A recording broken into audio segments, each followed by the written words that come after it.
Let's see the recent maritime accidents. A massive heavy lift wreck removal catamaran VB10000 is floating in the Gulf of Mexico.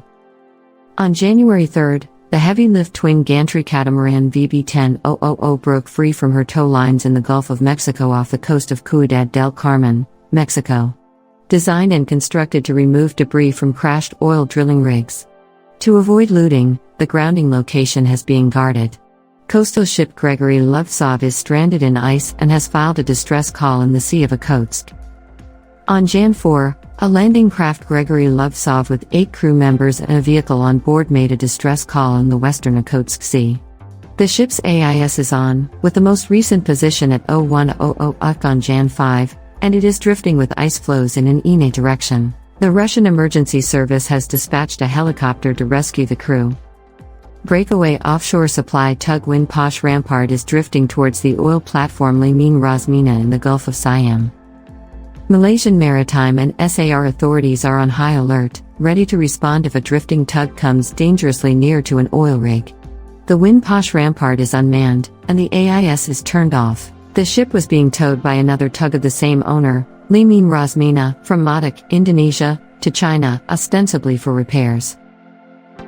U.S. bulk carrier Madison Eagle was crippled in the Marmara Sea and was towed to Tuzla. The bulk carrier Madison Eagle was forced to anchor off the coast of Marmara Island on January 2 due to an unidentified technical issue. She was ballasting her way from Iskenderun to Tuzla, most likely for repairs. The crew attempted to launch her, but she was unable to do so, thus she was towed to Turkey and berthed. The fishing vessel Ocean Long perished after colliding with a bulker in the East China Sea, killing everybody on board. The bulk ship Ocean Long collided with a Chinese fishing vessel in the East China Sea about 2015 LT on January 4. SAR is underway since all 5 members of the crew are missing. The ship was still near the crash scene, perhaps floating or moored, as of 12:10 LT Jan 5. MSC Branca, a mega-container ship, is stranded in San Antonio, Chile, due to a sick crew. MSC Branca landed in San Antonio, Chile, early on January 4 and was berthed. She was hauled to an anchorage late on January 4 because at least one of the crew was found to have COVID symptoms. She's already been quarantined, I believe. Brittany's vessel Cotentin catches fire at Le Havre. A fire broke out in the generator room of the Brittany ferry Cotentin, which was berthed in Le Havre. 34 firemen responded, the fire was believed to be out, and no injuries were recorded.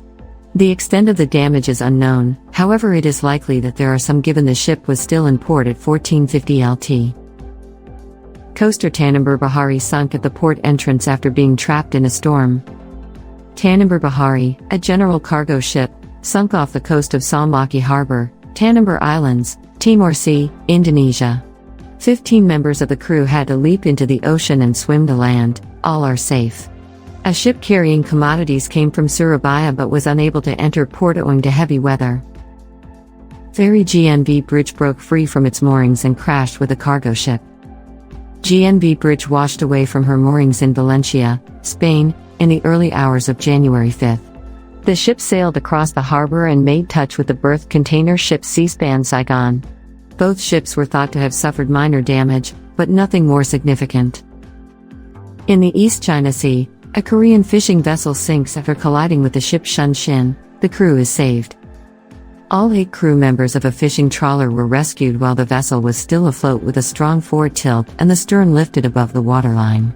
According to the track, Shunshin did not sail away after the crash, but instead assisted in the rescue of fishermen. She was sailing towards Jeju at 13:30 Seoul time, stopping her journey from Busan. The tanker Fazilat, which was carrying cargo, came aground at Chittagong. The oil tanker Fazilat came aground on a rocky embankment near Chittagong, Bangladesh's Kamafuli River. The tanker will be refloated with the help of high tide and tugs. According to the Business Standard, a Bangladeshi news source, there have been no leaks thus yet. Several hundred containers were lost in the North Atlantic by a mega cargo ship. During a transatlantic trip, a mega container ship lost at least 30 containers overboard in the North Atlantic. The ship has been recognized. We are waiting for confirmation, further information, and updates. Following the loss of containers, the ship resumed sailing at a slower speed. Details of the disaster, including the number of containers that fell, were lost, or were damaged, are still unclear. Thanks for watching. Hope you liked this video. If you have any questions or comments, drop it in comments section. Subscribe to MarinAura for more updates.